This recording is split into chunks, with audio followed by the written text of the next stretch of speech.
If a company that's about to be compromised is using email addresses also as their login credentials for something like Active Directory, the ability for the hacker to know what the valid email addresses are and also identify which email addresses are not valid is going to bring that attacker one step closer towards the compromise of that company. So in this nugget, you and I get to discuss and then demonstrate a couple of different ways to do enumeration via simple mail transfer protocol. Let's start off by taking a look at some of the ports that are associated with email. For clients like Bob right here at this computer that's requesting emails from an email server, he's likely to be using either POP3 or Nmap. And the default ports for that are 110 and 143 respectively if it's plain text, or if they're using encryption services, it'd be 995 and 993 respectively. Now for outbound email, the protocol is SMTP, the Simple Mail Transfer Protocol, and that's TCP port 25. And what an attacker may decide to do on the internet, let's say we have an email server or a relay agent of some type here on our DMZ. So the attacker is going to be communicating and working with the email server. If the attacker crafts some packets and sends in a request to see whether or not an email address exists, for example, let's say john@acme.com, assuming this is Acme just for a moment.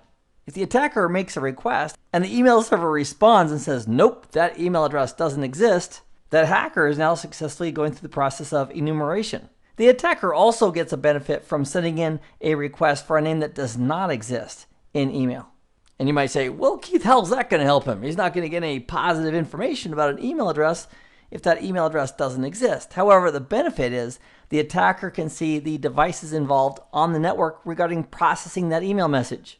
Perhaps he can discover what the firewall is that's in the path, or the 1 or 2 relay agents that are being used in the company, all based on the feedback that's coming back when it's specifying that an email address doesn't exist. So as an example of enumeration using SMTP, Simple Mail Transfer Protocol, let's use Telnet. And what we'll do with Telnet, instead of telnetting to the well-known port for Telnet, which is port 23, we can use Telnet to TCP port 25.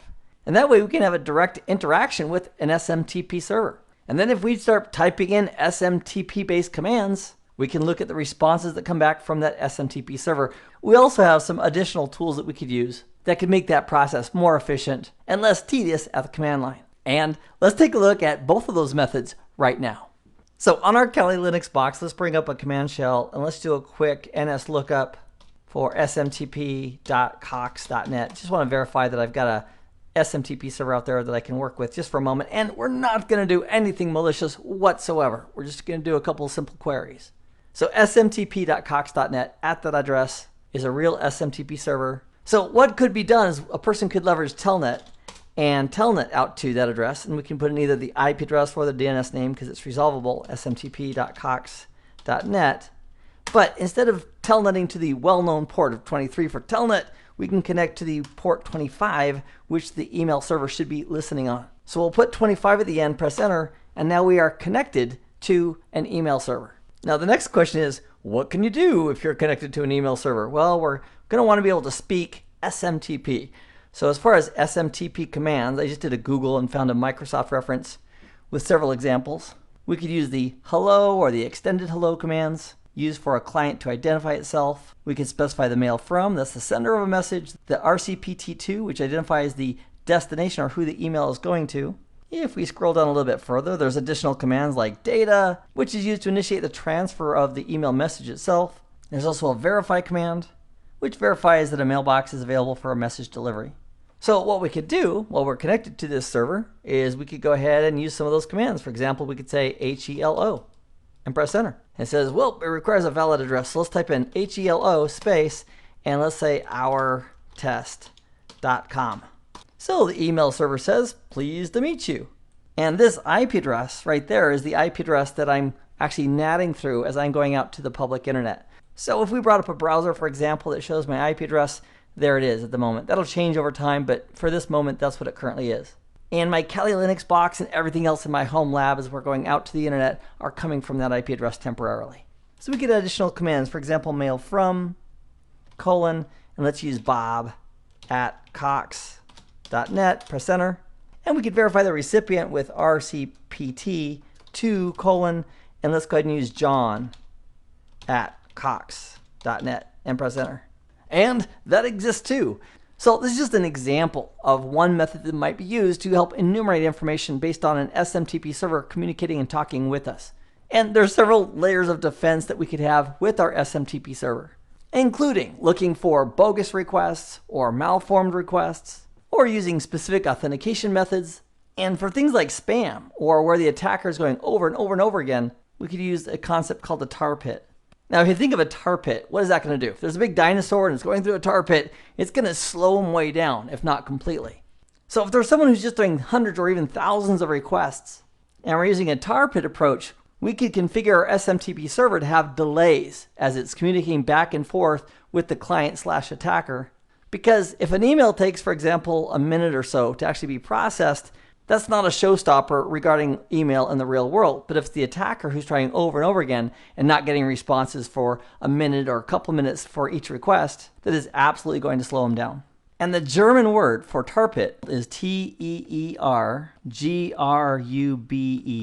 So I don't even have a German accent that I can use to throw on that. But if we're using a tier group approach or tier grouping, that's a process that we'd use to slow down an attacker, including spammers, because we'd cause them to wait for each and every request they're processing with our SMTP server. As an example of a tool that we could use that helps automate some of that, we could use a tool called SMTP user enum. So let's bring up a command shell and type in the command smtp-user-enum and press enter. And let me make this just a little bit bigger. So the command by itself is giving us examples of how we would use it, what the options are, and then a couple of examples down here as well. So if we wanted to use this, we could type in smtp-user-enum -m, and the M up here, the capital M, is for the method of username guessing. The default is verify, which may or may not be supported on the email server that you're connected to. That's why it's great to have additional options.